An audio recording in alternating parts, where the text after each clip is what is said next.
আসসালামু আলাইকুম রহমতুল্লাহ। ওয়ালাইকুম আসসালাম ওয়া রাহমাতুল্লাহি ওয়া বারাকাতুহু। জি শাহেখ, আমি ম্যানচেস্টার ইউকে থেকে বলছি। মাশাআল্লাহ। আমার প্রথম প্রশ্ন হলো যে নামাজে যখন ভুল হয়ে যায় আমরা সাউথ সিজদা দিই, তো মাঝে মাঝে হয় কি যে যখন সাউথ সিজদা দিব দেখা যাচ্ছে যে সালাম ফেরানোর পরে সাধারণত আমি সাউথ সিজদা দিই, ওইটা ফলো করি। তো আমি দেখা যাচ্ছে কি শুরু করে দেই, ভুলে যাই যে সাউথ সিজদা দিতে হবে। এই ক্ষেত্রে কি আমি মনে করা মাত্র সাউথ সিজদা দিতে পারবো, না আমাকে আবার নতুন করে নামাজটা পড়তে হবে? দ্বিতীয় প্রশ্ন হলো, আমার আম্মু মানে আমার আব্বু সরকারি চাকরি করতেন, আমার আব্বু ক্যান্সারে মারা গেছেন। তো ওনার যে পেনশনের টাকাটা ফিক্সড ডিপোজিট করা, আমার আম্মা তো গৃহিণী ছিলেন। তো এখন ইন্টারেস্টের টাকাটা তো আমাদের বাধ্য হয়ে খেতে হচ্ছে। এখন যদি টাকাটা ভেঙে খান উনি, তো তাহলে কিভাবে সার্ভাইভ করবেন? তো এখন এই যদিও সুদ আমরা জানি, কিন্তু এই ক্ষেত্রে আর কি কি করণীয় কি আছে? আর আমি তো মেয়ে, আমি তো আর ভরণ পোষণ তো ওইভাবে দায়িত্ব নিতে পারছিও না। এটাই প্রশ্ন শাইখ। মেয়ে মানে কি বিবাহিতা না? জি জি। তাহলে স্বামী দেখাশোনা করবে, সুদের টাকা কেন খাবেন? না না না, আমার আম্মুর কথা বলছি। আমার আম্মু বাংলাদেশে থাকেন, আমার আব্বা মারা গেছেন, ওনার পেনশনের টাকাটা আম্মু ওই যেটা করে যে সরকারি যে ডিপোজিট যেটা জি থাকে ওটা জি, হ্যাঁ। করেছেন উনি।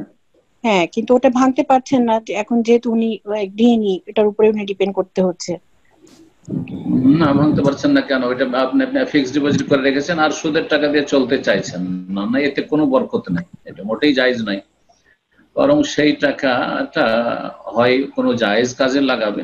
আত্মীয় স্বজন আছে আপনার, নিশ্চয়ই আত্মীয় স্বজন আছে, আপনার আম্মু জামাই যেমন আছে, আপনার স্বামী, অথবা আপনার অন্যান্যরা আছে, আপনার মামারা আছে। এক কথায় ইমানদার কেউ যদি বিশ্বস্ত থাকে তাহলে তার জি মাধ্যমে ব্যবসা করানো সম্ভব হয়, ব্যবসা করাবে। আর না হলে সেই টাকা দিয়ে একটা ঘর বাড়ি করে যদি ভাড়া দিয়ে দেয় সবচেয়ে ভালো, যে তাহলে আর কোনো টেনশন থাকলো না, সেখান থেকে ভাড়া আসলো, যে সেটা হালাল হইলো। কিন্তু সেটা ফিক্সড ডিপোজিট করে রেখে দিবে পেনশনের টাকাটা, আর সেখান থেকে ফিক্সড ডিপোজিটের এগনিস্টে যে ইন্টারেস্টের টাকা আসতে হবে সেটা আসবে, সেটা দিয়ে রুজি রোজগার মানে সেটা দিয়ে সে সংসার চালাবে না, এটা জায়েজ নাই, এটা কখনো জায়েজ নাই, এইভাবে জায়েজ হবে না। ওনাকে আল্লাহর উপর ভরসা করতে পারে। আর ওই টাকাটা বাঁচাইতে হবে জরুরি নয়, ওই টাকাটা উনি সারা জীবন যদি, কত টাকা আছে আমি তো বলতে পারছি না, কিন্তু ওই টাকাটা খেয়ে দিয়ে যদি শেষ করে দেন, আপনাদের জন্য রাখা কোনো জরুরি নয় যে ছেলে মেয়েদের জন্য রাখতে হবে। ওনাকে কেউ দেখার নাই, ওই টাকাটা ভেঙে খাবে, খেয়ে দিয়ে আলহামদুলিল্লাহ চলে যাবে। যদি দেখা যায় আলহামদুলিল্লাহ আমার বয়স হয়ে গেছে 60 হয়ে গেছে, আর বাঁচবো বা কতদিন, যাক হালাল টাকা খেয়েছে, আল্লাহ ভরসা, আল্লাহ কোনো রাস্তা বের করবেন। তারপরে আরেকটা কথা বলি, আপনি মেয়ে আছেন, আপনার স্বামীকে রাজি করে আপনি মায়ের দায়িত্ব নিতে পারেন, যদি আপনি একজন মহিলা মানুষ। তারপরে বলবো যে এইরকম দায়িত্বগুলি যদি আপনার ভাই না থাকে, ভাই থাকলে তার উপর ফরজ, যদি ভাই না থাকে তাহলে আপনি দায়িত্ব নেবেন যে আপনার মাকে রাখবেন। তো আপনার জন্য সৌভাগ্য যে আপনি মায়ের খেদমতের সুযোগ পেলেন। হ্যাঁ, যে মায়ের খেদমতের মাধ্যমে আপনার জন্য জান্নাত সহজ হয়ে যাবে, আপনাকে আল্লাহ রাব্বুল আলামিন দুনিয়া আখিরাতে কত যে বরকতের রাস্তা আপনার জন্য খুলবেন। আর আপনার মাকে আপনি সুদ খাওয়াবেন, ওই ফিক্সড ডিপোজিট করে ওখান থেকে খাবেন না, মোটেই জায়েজ নয়, এই কাজ করবেন না।